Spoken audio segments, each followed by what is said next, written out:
मेरा नाम सत्यवीर सिंह है। मैं जलवायु बिहार में रहता हूँ, फेज़ 1 में। तुलिप बिल्डिंग में जो फर्स्ट फ्लोर पे मेरा 2 घर है, 101 और 102। मैं इस सोसाइटी में 2011 मई में आया और 12 में मैंने घर खरीदा अपना एक। और घर खरीदने के बाद शांति से मैं रह रहा था। मैं शिपिंग का बिजनेस करता हूँ पोस्ट रिटायरमेंट, अपने 3 बच्चों के साथ, मेरी वाइफ। मेरे घर में 6 मई 2015 को जो इस कमेटी में है, एक महिला श्रीमती श्वेता कृष्णा और श्रीमती मधुलिका सिंह आए कि आप इलेक्शन लड़ो, क्योंकि मैंने 35,000 रुपये डोनेट किया था दुर्गा पूजा के भंडारा में। तो कुछ लोग मुझे जान गए थे। अदरवाइज़ मैं लो प्रोफाइल रख के ही जीना चाहता हूँ, उसमें मुझे अच्छा लगता है। बहरहाल मैं गांव चला गया। उसके 2 दिन बाद ये लोग मेरा फॉर्म भरे, सब कुछ बना, पोस्टर बने, ग्रुप बने। और उनके ही हस्बैंड है श्री संदीप कृष्णा जी, जिन्होंने सारी कुछ कंट्रोल अपने हाथ में रखे थे। आपको दिखाने के लिए दिखा दूं कि ये पोस्टर बनाया गया था जिसमें मेरा नाम भी है। तो मैं इस कमेटी का मेंबर था। उसके बाद हम लोगों का इलेक्शन हुआ जलवायु बिहार में। जो प्रीवियस कमेटी थी वो लोगों ने बोला कि भाई आप लोग चलाओ और इलेक्शन जीतो। 2 ग्रुप में लोग आए और इलेक्शन जीते, मैं भी जीता और कमेटी बनी। जिस दिन इलेक्शन हम लोग जीते उस दिन श्रीमती श्वेता कृष्णा जी के हस्बैंड जो संदीप कृष्णा जी हैं, वो सेंट्रल गवर्नमेंट में नौकरी करते हैं JNPT में। मैं भारत सरकार से ये भी पूछना चाहता हूँ कि कौन सी ऐसी नौकरी है जिसमें ट्रांसफ़र नहीं होता है कहीं पे। वो पिछले 7-8 साल से एक ही जगह पड़े हुए हैं और CCS रूल के हिसाब से इसकी छानबीन होनी चाहिए, सेंट्रल गवर्नमेंट एम्प्लॉय रूल से। और मेरे ख्याल से वो अलाउड भी नहीं है किसी भी सोसाइटी में किसी भी तरह का इंटरफेरेंस करने के। और वो सबसे बड़ी बात, वो खुद मेंबर भी नहीं है। तो उन्होंने उसी दिन, जिस दिन कमेटी का इलेक्शन हुआ, उसी दिन मेरे ही ऑफिस के कॉन्फ्रेंस में उन्होंने मीटिंग चेयर की और सबको पोर्टफोलियो बांटे उन्होंने कि आप ये बनोगे, आप ये बनोगे, जैसे भी। और सबको मानना पड़ा उस बात को। फिर उन्होंने रातों रात ये बोला कि मैं जो है चेयरमैन इनको बनाना चाहता हूँ, जो पहले सर्विस में थे, कैप्टन चंदावरकर सर, जो कि मेरे पड़ोसी हैं, 103 नंबर पे इसी फ्लोर पे रहते हैं। अब कमेटी बन गई, लेकिन कमेटी बनने के बाद में मैं कुछ आपके सामने प्रूफ एंड फैक्ट्स रखना चाहूँगा। जो संदीप कृष्णा जी थे, मेल लिखते रहे कि ऐसे करो वैसे करो। और हमारे सेक्रेटरी साहब जो कि बहुत वृद्ध आदमी हैं, वो खुद से मेरे ख्याल से नहीं लिख पढ़ सकते ठीक से, उम्र के लिहाज से। तो इन्होंने पूरे चीज़ों को हाईजैक कर लिया। मैंने कई बार उनको बोला कि आप ऐसा मत करिए, ये थोड़ा अच्छा नहीं लगता, हम लोग डिफेंस के लोग, हमको चलाने दीजिए। तो उनका कहना था कि आपके मैनेजमेंट कमेटी में एक कमोडोर है जिसको फ्लैग ऑफिसर आप लोग बोलते हो, एक वीर चक्रा कैप्टन है और 3 कमांडर्स हैं। इसके बावजूद भी मैं अगर हाईजैक कर ले रहा हूं तो मुझे सुपरमैन की उपाधि दे देनी चाहिए। उसी दिन से हमारा थोड़ा टकराव आपस में चालू हो गया। अब इस बीच में 15 अगस्त आया। 15 अगस्त में मैंने 65,000 रुपये भावना फोर्ट से ला के सोसाइटी को दिया सेलिब्रेट करने के लिए। लेकिन वो पैसे का कुछ हिस्सा मुझे नहीं पता किसने खाया, कुछ गड़बड़ी हुई। तब मैं अलर्ट हुआ कि ये मैं गलत जगह पे आ गया, ये मेरा लेवल नहीं है, ये मेरी सोच नहीं है। फिर उसके बाद में शुरू हुआ मैनेजमेंट कमेटी का सिलसिला और मैं हमेशा अपोज करता रहा। उसमें 2 लोग ऐसे भी आए थे जिनके पास शेयर सर्टिफिकेट नहीं थी। एक मैं था और दूसरी थी एक डॉक्टर श्रीमती रेखा आनंद, उनके पास शेयर सर्टिफिकेट नहीं थी। बट किसी को कोई आपत्ति नहीं थी। जो पिछली कमेटी थी ना उनको थी, ना जो कमेटी में थे ना उनको थी।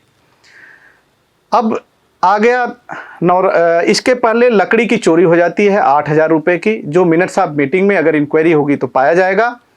वो लकड़ी की चोरी का 8,000 पैसा वापस करना पड़ा। फिर उसके बाद जो हमारी घरों से मोज़ेक टाइल्स निकलती है, अगर आप पीछे जाएंगे मार्केट में तो देखेंगे पूरी फीस मार्केट में पहुंचा हो, वो बिका। उसके अलावा एक सिक्योरिटी एजेंसी जो इसी सोसाइटी में एक आदमी रहता है, उनका नाम है श्री ओमी सेन, वो भी फौज से रिटायर हैं। उनकी सिक्योरिटी एम्प्लॉय, मैं सिक्योरिटी इंचार्ज था, सिक्योरिटी एम्प्लॉय करने की कोशिश की, लेकिन उनसे 10,000 रुपया मांगा गया कि आप पर मंथ दोगे, जिससे वो पीछे हट गए और आके सबके सामने बोले। ये भी हमारे मिनट्स ऑफ मीटिंग में लिखा गया है। अब उसके बाद होता है कि जो डॉक्टर रेखा आनंद है, उनको वो कुछ केसेस चल रहे थे प्रीवियस कमेटी के साथ। उनका आता है कि वो शेयर सर्टिफिकेट के लिए फाइनल ऑर्डर लेके आती हैं। फाइनल ऑर्डर के हिसाब से जो नियम बोलता है, वो नियम ये बोलता है कि 51 है बाइलाज नंबर, वो बोलता है will fully deceive the society by giving false statement. Secretary ने चुपचाप उनको दे दिया, जो कि मैनेजमेंट कमेटी के सामने रखना था। मैंने उसकी आपत्ति की। उसके बाद में डॉक्टर श्रीमती रेखा आनंद ने अपनी क्लिनिक इंस्टॉल करने के लिए कोशिश की कि यहाँ पे हम लोगों को, पेशेंट को देखेंगे। इसका मुझे ऐसा आभास हुआ कि यहाँ पे वो गायनिक डॉक्टर हैं, जो कि मुझे उनकी डिग्री के बारे में नहीं पता है कि वो गायनिक हैं या नहीं हैं, लेकिन प्रैक्टिस तो गायनिक की करती हैं। तो वो कैसे जनरल पेशेंट को देखेंगी, और नेचुरल है कि वो जहाँ रेफ़र करेंगी तो डॉक्टरों का आपको पता है कैसे चलता है। तो मैंने उसका अपोज किया। अब यहाँ के बाद मैनेजमेंट कमेटी मेरे खिलाफ हो जाती है, पूरी की पूरी। मैं अकेला बचता हूँ। और गड़बड़ी कहाँ से हुई, जब चेयरमैन, जब कोई भी कमेटी एक बनती है पुरानी कमेटी से, बायलॉज नंबर 123 के तहत दोनों कमेटी 15 दिन के अंदर आपस में मिलके हैंडिंग टेकिंग और होना चाहिए। हमारे चेयरमैन साहब अकेले जाके टेक ओवर कर लिए। इसके पीछे उनकी क्या मंशा थी, क्या इंटेंशन था, मुझे नहीं पता। अब आता है नवरात्रि। नवरात्रि में जो फंड इकट्ठा हुआ था, यहाँ पे बहुत डोनेशन लोग, श्रद्धालु लोग हैं, उसमें ये चेयरमैन साहब एक लेडी कल्चरल मेंबर को लेटर देते हैं कि हम फंड नहीं देंगे, मतलब जो फंड आया वो भी नहीं देंगे, हम रख लेंगे। वो कहाँ जाता है मालूम नहीं। जो नियम बोलता है कि 137 बाइलाज के हिसाब से सेक्रेटरी साहब जो होते हैं, वो किसी भी मीटिंग को मिनट्स ऑफ मीटिंग और रिकॉर्डिंग वो करेंगे। और चेयरमैन को एक पावर दिया गया है बाइलाज 140 के तहत कि आप किसी भी डिसीजन को इमीडिएटली ले सकते हो, लेकिन 15 दिन के अंदर पूरी कमेटी उस पर सहमति दिखानी चाहिए। इन्होंने तानाशाही करके उस पावर को बोला कि जब तक मैं हूं तब तक ले लिया। मेरी आपत्ति खुलेआम इनको जाने लगी, जिस पे मैंने ये इंपॉर्टेंट लेटर दिया उनको कि आप लोग सेल्फ स्टाइल ऑफ वर्किंग कर रहे हो, जिसका आप देखिए कि मेरे पास में रिसिप्ट कॉपी भी है प्रॉपर, जिसका मेरे पास अभी तक जवाब नहीं आया है, मैनेजमेंट कमेटी से नहीं आया है। फिर मैंने हट्ठा खार के छोड़ दिया मैनेजमेंट कमेटी। चेयरमैन को भी मैंने पर्सनल एंड कॉन्फिडेंशियल मेल लिखा कि सर हम जिस चीज़ के लिए आए हैं वो चीज़ नहीं कर रहे हैं, हम गलत भटक गए हैं। लेकिन उन्होंने ये भी नहीं लिखा कि तुम्हारा मेल मिला, वर्बली बात करते रहे कि मैं क्या करूं, कैसे करूं, तुम ही बताओ। अब जो श्री संदीप कृष्णा जी थे, यहाँ पे मैक्सिमम लोगों का, जैसे मेरा अभी मैंने एक डोर बनाया है 2 घर का, ऐसे उनका भी था। तो उनका मुद्दा था अपने दरवाजे को बचाना, जो कि दरवाजा नहीं टूटता। उन्होंने आते ही ब्लॉग लिखना चालू किया। ब्लॉग लिखने से जो सेंट्रल, आप शायद आप लोग न्यूज़ चैनल वाले हों, आपको ज़्यादा अच्छा पता है कि सीसीएस रूल के हिसाब से कोई भी गवर्नमेंट एम्प्लॉय किसी के बारे में ब्लॉग नहीं लिख सकता है, किसी भी पॉलिटिकल पार्टी का प्रचार नहीं कर सकता है। उनकी जो श्रीमती जी थी, वो आते ही एक वृद्ध कमोडोर के ऊपर मॉलेस्टेशन का केस लगा दी। उसके बाद नवरात्रि आया। नवरात्रि में चेयरमैन और सेक्रेटरी ने साउंड पॉल्यूशन का परमिशन लेना था। उन्होंने बोला कि आप सेक्रेटरी के पास जाओ, सेक्रेटरी बोले चेयरमैन के पास जाओ। और बिना साउंड के यहाँ पे कोई भी दुर्गा पूजा में अच्छा नहीं लगता, आपको पता है, गरबा वगैरह होता है। और मैंने साइन करके लेटर दे दिया। फिर हमारे ही कमेटी के किसी आदमी ने पुलिस को फ़ोन करके बुलाया और साउंड पॉल्यूशन के खिलाफ मेरे ऊपर एफआईआर दर्ज हुआ, उसका कॉपी है। मैं बोलता रहा कि आप 100 काज नोटिस का जवाब दे दो, एफआईआर में नहीं कन्वर्ट होगा, लेकिन फाइनली ये लोगों ने नहीं दिया। बोला मराठी में है, श्री संदीप कृष्णा जी उसका ट्रांसलेशन कर रहे हैं। तो मेरा आपत्ति था, जब वो कमेटी में नहीं है तो क्यों कर रहे हैं। और 1 महीने में मेरे ऊपर पुलिस की कार्रवाई हो गई, जो मुझे कोर्ट में फाइन दे के बरी होना पड़ा। अब इस बीच में तुलिप रिपेयर, हमारी जो जिस बिल्डिंग में आप लोग हो, वो रिपेयर होता है। उसकी कुछ झलक आपको दिखाना चाहता हूं मैं। ये सारे मेल्स हैं श्री संदीप कृष्णा जी के, जो कि कमेटी में नहीं है, मेंबर भी नहीं है, गवर्नमेंट के एम्प्लॉय हैं, कि आप ऐसे करो, आप वैसे करो। आप सबसे पहले जो स्टेट मैनेजर हैं उनको निकालिए। ये मेल पे आप ध्यान से फोकस कर सकते हैं। इवन जो रोजमर्रा की चीजें थी, छिड़कों से पानी नहीं आ रहा है, वो भी वही अपने घर में फाइल्स रख के मंगा के पूरी गाइडेंस देते रहे। ये गाइडेंस के सारी मेल्स हैं। मैं गवर्नमेंट से भी अनुरोध करना चाहता हूं कि उनको रोका जाए। इस society, we are heading for doomsday, उनको कहीं ना कहीं से रोका जाए। हो सकता है व्यक्तिगत रूप में अच्छे आदमी हो, लेकिन वो सोसाइटी में इंटरफेरेंस अपना बंद करें। आपके न्यूज़ चैनल के थ्रू मैं गवर्नमेंट से विनती करना चाहूँगा कि उनको रोका जाए, उनका इंटरफेरेंस रोका जाए। तुलिप बिल्डिंग का रिपेयर हुआ, उस रिपेयर में पाया गया 67 लाख का बना रिपेयर का टोटल बजट। फिर इन्होंने 32 लाख रुपए और बढ़ा दिए। उस 32 लाख के बाद जब लोगों ने, मेंबर ने देने से मना कर दिया कि काम कहाँ है, उसमें 4 चीज़ें हुई। मेरे पास प्रूफ है, मैं आपको दिखाना चाहूँगा वो सारी चीज़ें। ये तुलिप रिपेयर का 67 लाख का बजट बना इनिशियली। उसके बाद में सेक्रेटरी साहब ने 32 लाख रुपए और डिमांड किया हमारी जलवायु के जनता से, मतलब हमारी बिल्डिंग से। जब 32 लाख डिमांड किया तो लोगों ने बोला काम कहाँ हुआ। बारिश के मौसम में 6 कोट पेंटिंग दिखा दिया इन्होंने। 6 कोट पेंटिंग दिखाने के बाद में बिल्डिंग की एरिया जिस दिन बिल्डिंग बनी थी उतनी ही थी और आज भी उतनी ही है। उस बिल्डिंग एरिया को भी बढ़ा दिया करीब 15,000 स्क्वायर फीट।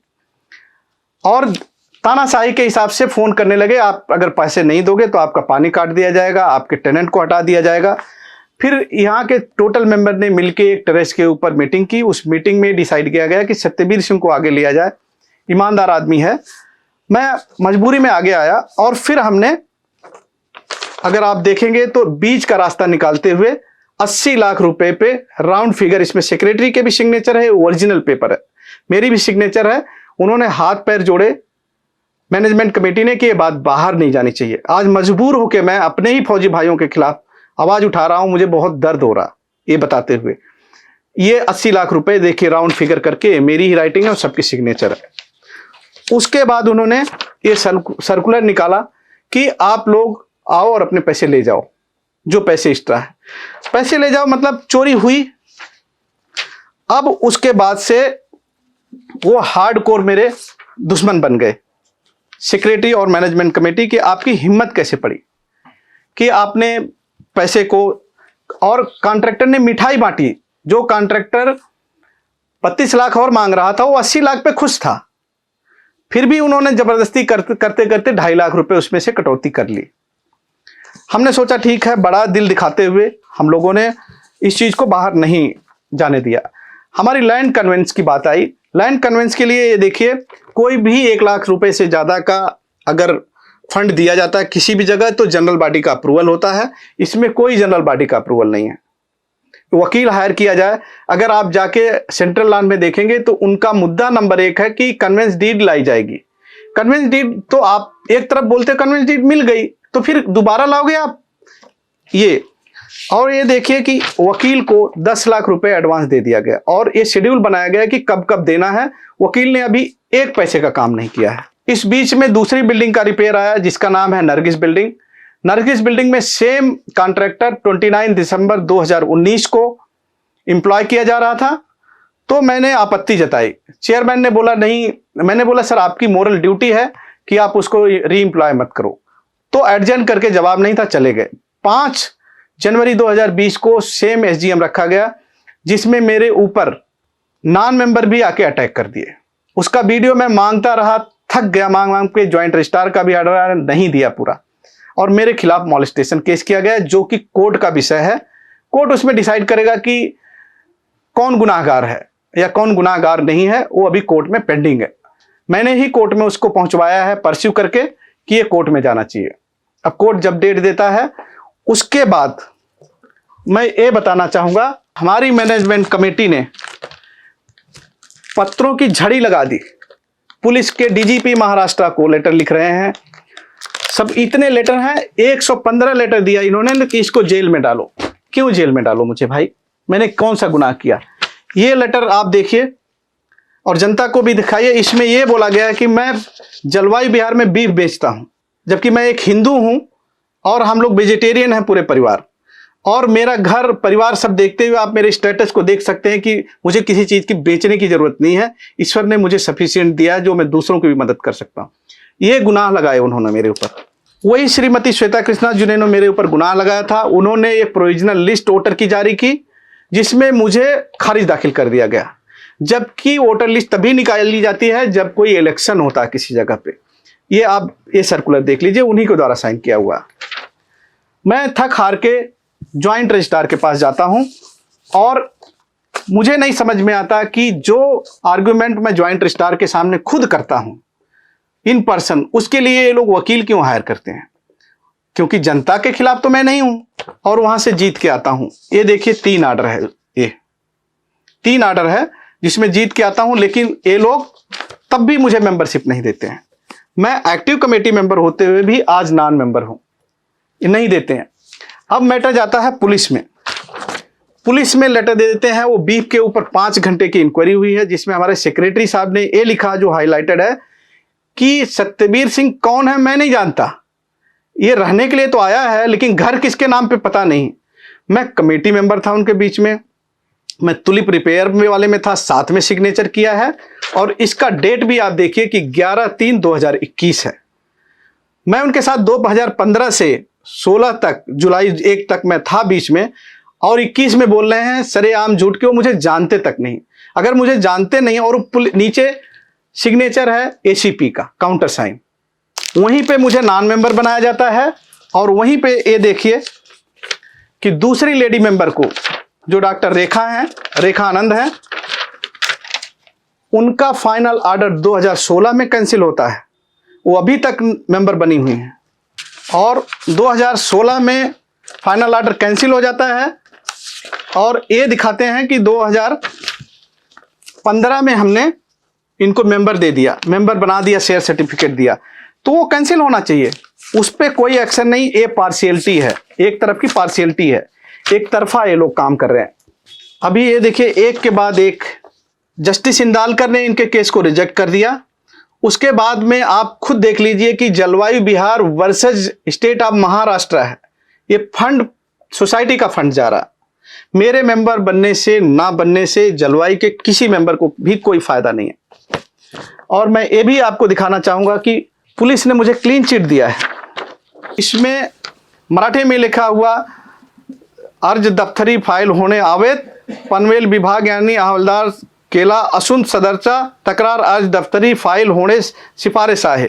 मीन्स इन्होंने बोला है कि सिडको में आप लोग जाओ, ये हमारा पुलिस का झगड़ा नहीं है। पुलिस को भी नहीं मानते हुए ये कोर्ट में चले जाते हैं, कोर्ट में चले जाते हैं और कोर्ट में जस्टिस इंदालकर, एनआर इंदालकर फाइल को 8 हियरिंग के बाद में उठा के फेंक देते हैं और बोलते हैं इसमें कोई दम नहीं है। अब इन्होंने जस्टिस इंदालकर के खिलाफ भी मुकदमा कर दिया है कि उन्होंने अपना जुडिशियल माइंड नहीं यूज किया है। फिर मैंने सिडको के विजिलेंस ऑफिसर को दिया कि मेरा फाइनल ऑर्डर कैसे कैंसिल किया गया। एज पर आर्टिकल 311 किसी को आप नेचुरल जस्टिस से नहीं रोक सकते हो। अब सिडको भी उसमें शामिल हो चुका है। अब सिडको इनका दोष दे रहा है, ये सिडको का दोष दे रहे हैं। और ये आलम है कि पैसे के दम पे हर महीने मेरे ऊपर एक एनसी की जाती है। ये एनसीज की कॉपी है। पुलिस भी थक गई है कि मैं कौन से रूल में, कौन से आईपीसी में गुंडा हूं या क्या करता हूं। यहां तक लेटर लिखा गया है जो 115 लेटर है कि ये शिपिंग का बिजनेस चलाता है लेकिन इसकी इनकम का हमको पता नहीं। तो मैं ये पूछना चाहता हूं मैनेजमेंट कमेटी से और भारत की जनता को बताना चाहता हूं, क्या इनकम टैक्स डिपार्टमेंट है? मुझे क्या आईटीआर यहां पे फाइल करना पड़ेगा? जलवायु बिहार में भी एक आदमी ने ये पुलिस में लेटर देते हैं, पुलिस ही मुझे बुला के 5-5 घंटे का इंटरव्यू करती है, इंट्रोगेशन करती है और हर ढंग से पूछने की कोशिश करती है। वहीं पे मैं पुलिस को लेटर देता हूं, पुलिस बोलती है ये हमारा मैटर ही नहीं है, आप सीधे जाओ ज्वाइंट रजिस्ट्रार के ऊपर। तो ये पुलिस के द्वारा भी पार्शियलिटी हो रही है। आप देखिए क्लियरली लिखा हुआ मराठी में कि आप ज्वाइंट रजिस्ट्रार के ऊपर पास जाइए, हम इसमें कुछ नहीं करेंगे। तो अगर तो इनको कैसे सुना जाता है, मुझे नहीं समझ में आ रहा है कि कैसे। अब पुलिस ने एनओसी दे दिया, क्लीन चिट रिपोर्ट दिया, डीजीपी ने दे दिया, ज्वाइंट रजिस्ट्रार से जीत गया, जस्टिस इंदालकर साहब ने फाइल को रिजेक्ट कर दी। अब ये लोग हाई कोर्ट में पहुंच गए हैं। हाई कोर्ट में पहुंचने के बाद 30 दिसंबर को आर्ग्यूमेंट था जिसमें इन्होंने हमारी सोसाइटी के फंड को यूज करते हुए 3 वकीलों को खड़ा किया, जो कि एक वकील 35,000, एक 7,500 और एक 55,000 हियरिंग के लिए। मैं इन पर्सन अपीयर होके आर्ग्यू किया और उस केस को खींच के लाया। तो ये अगर मैं सोसाइटी में मेंबर बन जाता हूं या नहीं बनता हूं, मेरे बनने से इस सोसाइटी को क्या नुकसान होगा और मेरे नहीं बनने से सोसाइटी को फायदा क्या होगा। तो सोसाइटी का फंड क्यों यूज कर रहे हैं ये लोग? अपना पर्सनल, अगर मुझसे पर्सनल दुश्मनी है तो अपने फंड यूज करें। उसी फंड को बचाने के लिए यह लोग फिर से इलेक्शन लड़ रहे हैं कि इंक्वायरी होगी, उसमें हम पकड़े जाएंगे, पकड़े जाने पे सारी इंक्वायरी होगी और वो पैसे वापस करने पड़ेंगे। सारे पैसे वापस करने पड़ेंगे। तो आपके चैनल के थ्रू, जबकि ज़रूरी नहीं है कि आप मैनेजमेंट कमेटी में ही रहो, बदलाव लाओ। मैं बिना मैनेजमेंट कमेटी के, जो भी कमेटी आएगी, मैं कल डीसीपी ट्रैफिक से बात किया, चौराहा बदलवाना चाहता हूँ, एम्बुलेंस यहाँ पे ला के खड़ा करना चाहता हूँ, वृद्ध लोग हैं। साथों साथ जो कुत्तों का यहाँ मुद्दा है, मैंने पहले भी बताया, अभी भी फिर से बता रहा हूँ कि मैं एडाप्टेशन के लिए फार्म हाउसेस से बात कर लिया हूँ, जो 4-4 कुत्ते लेंगे प्रॉपर पेपर में, और कुत्तों की समस्या सॉल्व होगी। और जो पपीज हैं उनको भी हम डोनेट करेंगे लोगों को पेपर के साथ, जिसमें एनजीओ हमारे साथ शामिल है। लेकिन ये मैनेजमेंट कमेटी लोगों का ध्यान भटका के असली मुद्दे जो उन्नति होनी चाहिए उससे भटका के कभी कुत्तों की तरफ, कभी लड़ाना, धमकाना, हर तरफ से परेशान कर रही है। और जिस आदमी ने मुझे वहाँ पे मैनेजमेंट कमेटी का जो एसजीएम चल रहा था मारने की कोशिश की, आप देखिए चेयरमैन ने खुद लिखित रूप में दिया है कि वो मेंबर नहीं है, वो नहीं अटेंड कर सकता, ये लेटर है। तो आप देखिए कि कैसे एक आदमी को परेशान करके, मतलब इस लेवल तक परेशान कर दिया गया कि आदमी परेशान होकर सुसाइड कर ले। मेरे पास क्या चारा है? कोर्ट ऐसा है कि कोर्ट जो है अपने ओन स्पीड से चलता है। हर एक बात पे ये लोग कोर्ट में गए हैं। जो management committee bylaws and MCS act के हिसाब से चलनी चाहिए, वो अब कोर्ट से स्टे लेके ये लोग डिसमिस भी हो चुके हैं, इस पे चल रही है। मैं आपके माध्यम से अपने जलवायु के लोगों से भी विनती करूंगा कि क्या आप मेरे जैसा बनना चाहते हो, या उन औरतों से भी विनती करूंगा जिनके यहाँ पे पति नहीं है, कि क्या अगर आपके पति की ये हालत हो जाए तो क्या कमा पाएंगे? मैं तो शोर जाब में था, मैं यहाँ से किसी तरह से मरते लड़ते इधर उधर अभी तक बचा हूँ, हर जगह पे सफाई पेश कर रहा हूँ। और कमेटी भी ये बता दे कि मैंने एक केस कर रखा हो कमेटी के ऊपर, क्योंकि मैंने सोचा कि ये मुझसे उम्र में बड़े हैं, सेम फ्लोर पे रह रहे हैं चेयरमैन साहब, आज नहीं कल इनको समझ में आएगी। लेकिन ये केसेज में मेरी पत्नी का नाम ऊपर कर देते हैं कि जिससे रिस्पोंडेंट नंबर 1 वो बन जाए। तो ये बहुत पेनफुल है। मैं एक बहुत पेन और सारों के थ्रू गुजर रहा हूँ, जो कि मैं अपने बच्चों को भी नहीं बता पा रहा हूँ। तो दूसरा कोई जलवायु का ऐसा ना बन जाए। मैं यही विनती करना चाहूँगा कि जो सही लोग हैं, जिनके पास कोई बैगेज नहीं है, ऐसे लोगों को वोट दीजिए। इन्होंने केवल 5 साल किसी एक व्यक्ति के ऊपर लोगों को अवलांछन लगा के उनके ऊपर अपनी चलाई है। उन्नति तो एक पैसे की नहीं हुई है। बाकी यहाँ की जनता समझदार है, जो आप लोगों को उचित लगे वो करिए, लेकिन सही लोगों को वोट दीजिए। जय हिंद, जय भारत।